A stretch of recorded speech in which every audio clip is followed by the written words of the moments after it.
One engine blew out at 40,000 feet and passengers screamed. The captain yelled, "Get the pilot from seat 14. My sister burst out laughing. I thought losing my dad was the hardest thing I'd ever face. But then standing at his funeral, watching my own sister carve up his legacy like a vulture, I realized the real heartbreak was just beginning. It was a betrayal so cold it still chills me to the bone. My name is Cassidy Nguyen, and if you've never experienced a family funeral that felt less like mourning and more like a hostile corporate takeover, consider yourself incredibly lucky. My father, James Nguyen, had passed away just 3 days before. There were no tears, no long heartfelt speeches, just the anemic chill of air conditioning, a will being read over lukewarm hotel coffee, and my sister Leona holding court like a CEO on bonus day. She didn't even glance my way when I walked into the room. That's pretty much how things had been between us since I enlisted.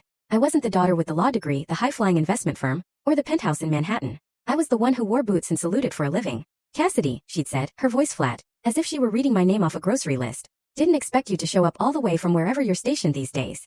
"Ramstein Air Base," I replied, trying to keep my voice even. She just gave a dismissive nod, as if I just told her I worked at a gas station. Then, without another word, she turned back to the attorney, already checking something off on her legal pad. I figured she was probably striking my name from the asset distribution list. Dad's will was surprisingly short, almost suspiciously clean. Leona was listed as the primary executive. She would manage all remaining real estate, investments, and family accounts. And me? I got a sealed envelope. Inside was a single post-it note. "Your father admired your discipline.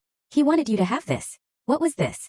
His old military challenge coin from the Korean War, and a faded photo of him standing next to a fighter jet in 1975. That was it. No house, no savings, not even the watch he used to wear every day. To Leona, I was just a decoration, a uniform for optics at the funeral. She couldn't even let that go.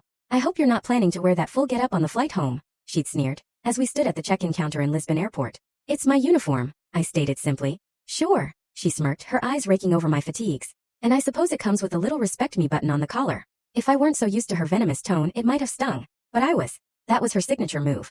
Snide comments dressed as jokes, condescension sugar-coated in sisterly concern. We boarded our flight, Skybridge 30072 to Denver, with a layover in the Azores. Business class. Not my choice, obviously. Leona booked it, claiming we had to fly together because it would look strange otherwise. She took the window, naturally. I took the aisle. The seat between us remained empty, a silent buffer. I figured even that much space wouldn't be enough to escape her attitude. And I was right. "You know," she began after takeoff, sipping her Chardonnay with an air of superior calm, "Dad really wanted us to work together. I think he hoped you'd eventually grow out of the military thing and come home." I didn't know being stationed overseas was a personality flaw, I shot back. She let out a little airy laugh. Full story on the channel. Link below. Click now and watch what happened next.